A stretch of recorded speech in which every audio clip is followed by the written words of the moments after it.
Hi, this is Mike Hendrickson from Software Architecture Conference in New York City. I'm here with Dave Jenkins. Dave, how you doing? Pretty good, thank you. How about you?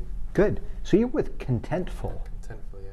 Am I content or am I content? Which am I? Well, ultimately, you should be content. I mean, your users, your customers should be content, and I think that's the core of what Contentful does. It enables organizations to set up a content infrastructure to build, whatever it is they want to build on top of it. So what that really means is content is stored more in an agnostic format. So rather than a traditional way of looking at content, storing as web pages, HTML, having these kind of clunky wrappers around things, Contentful enables you to look more at a, let's say, more agnostic way, looking at the web. So you're not just looking at web pages, interacting through any kind of device that we have now or something that might come in the future. So we're storing content as JSON or as binary assets and really allowing developers to take this out via an API and build whatever they want.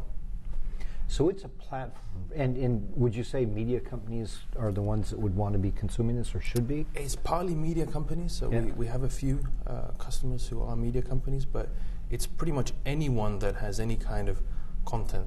So it could be banking organizations, pharmaceutical organizations that have a lot of marketing content. We have some customers who use us for internal training content. We have a Finnish rail company who is putting this in ticket machines. So pretty much any device, any screen that will consume content is something that we can work with. Okay, so let's unpack this stack a little bit as how do we interact? So if I'm a large content producer, a media company, and I have tons of video and articles and small books and research analysis and all this amount of media and content, how do I engage with you guys? So, I mean, it's a bit of a transformation, I'd say. A lot of these large organizations are undergoing this digital transformation, so towards a microservice architecture, for example, is something that we help power. So when we work with a large organization that wants to move a lot of content over, it's not only, let's say, the technical thinking, but it's a bit more conceptual change. So actually, Georgiana Gligor of Techie Consulting had a really good talk yesterday, talking about content and really seeing it as the blood of your organization's body, powering everything you do. So I'd say the first step really as an organization has to start thinking about content as the basis for everything they do. Second, they need to change this kind of perception of thinking about content as a page, as an object, but more as underlying content. So we're talking about changing, let's say, whatever it is, an HTML page or an XML file, changing that down to bare bones JSON that can then be delivered to any platform. And then third, it's really rather than delivering pre-packaged content in the format for one particular device, it's delivering via an API in a structured format and then using SDKs to build whatever it is you want. So it's kind of a different way of thinking about things in the sense we don't have a presentation layer. We just deliver the content via an endpoint. We enable our customers to build any presentation layer they want. So are you kind of like the middleware of content? I mean, do I keep the content on my site and use your APIs to transform it or to deliver it? Or it's a good question. So we kind of look at content from two perspectives. It's storage. So we actually do the storage, so we're a SaaS platform, completely in the cloud in the US. It's also the management of the content, so we allow editors as well as developers to change things, update things, either via an UI or programmatically via an API. They can set up any kind of structure they want, so very flexible content modeling. And then the third key point is delivering at scale. So the way we look at things is we want to take care of all the dirty work in the back. So installing servers, maintaining them, looking at the content, delivering it. We have a content delivery network as well to deliver the content. So really all you have to do is focus on building your app, building your website, building your Google Glass application, whatever it is you want to build, and you know that the content is going to be delivered at scale and it's going to work. And in all different formats. Like my content can be consumed on an iPad or a cell phone or a computer or Could it go to print as well? I mean, it could go to print. Yeah, we have a few customers who do that. I mean, the advantage of storing content in this more stripped back format as JavaScript object notation is that you can then decide. It's kind of like Lego. You have your pieces; they're structured, and you can decide: am I going to build it into a car or a plane or something in the future? And it's the same if you structure your content in a way that it can be read by any platform. You can then decide, I'm going to build my website now. A couple of months, I'll build an app. Maybe there's a device that's going to come out in a couple of years. We don't know. Maybe something contact lenses. I don't know. Yeah. And you'll be able to use that same structured content. So it allows you to build new applications more quickly, get things up and running more quickly, and it's got the future in mind. Now, do you do the formatting of the content, so if I have a bunch of content already, how do we get it in that basic form of JSON, and how do we get it so it's servable to whoever we want?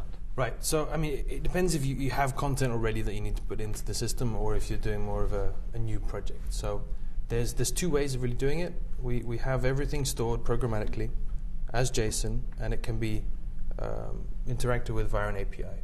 So we have a read API, that's our content delivery API that sends everything else read only. But we also have completely separate infrastructure for read and write. So you can make changes. Yeah. So that means that any system that can export data via an API in a structured format, that can connect to Contenful. You might have to build some kind of custom script in the middle to transform XML to JSON. That might have to happen. That's something we support with. But we also have a UI on top of this API. And one of our customers actually referred it to as a JSON editor for non-technical users. So it's a complete kind of graphical UI. You can have a marketer or an editor who types in some content in the fields, and then it saves it as JSON. So in some ways, it enables development and marketing teams to work together very well, enables the marketers to put in their content very easily, and the developers have it ready and can build out whatever it is they want to build. And are there tags and things like that all associated with the content that they're putting in? You can set it up any way you want. So rather than have, let's say, prepackaged templates, and that's something that you might have had in the past, because if you're only delivering to web pages, you have a template for how it's going to look. So it's a bit more abstract in the sense you can set up your own content models. And that could reflect a web page. It could reflect something else. And you can set it up, a title field, a description field, images. You can set up some tags. It's very, very custom. So you can have hundreds of fields in one content type, as complex or as simple as you want it to be. As soon as that's set up, marketers know how to put the content in. When the developers call it out, they already know the fields, how they're labeled, if there are certain tags, and they know how to use it programmatically. Excellent. So, Dave, if you and I sit down 12 months from now and have this conversation again next year here in New York, what would you like to say has changed for Contentful? And what would you like to say you see the industry doing with that change? Right now we're headquartered in Berlin. We just opened an office in San Francisco. I think from an operational point of view, we're probably going to have an office here, probably be here again. We're going to spread a lot more. So we're growing as an organization. And I think what we're doing really is trying to empower organizations to take this leap from looking at the web from this page-centric view to something that's a lot more structured and holistic. I mean, people look at content on their phones. I don't remember the last time I used my laptop, maybe this morning just for a couple minutes, but I've been on my phone, So we want to power organizations or a watch, exactly. Yeah. We want to empower organizations to deliver content in the way that their users and their customers are going to interact with it. So it's helping people have a better experience. So a year from now, I think we're going to see a lot more organizations kind of making this leap. A lot of talks here have been about this transition to a microservice architecture. So there was a really good talk yesterday on architecture resiliency, which I really enjoyed, because it was talking about ways to enable this move from putting content in your own servers, putting it into the cloud. There's a lot of advantages, but there's a lot of organizations that are still a bit fearful because of security, downtime, obviously the obligatory mention of Amazon S3 going down. Yep.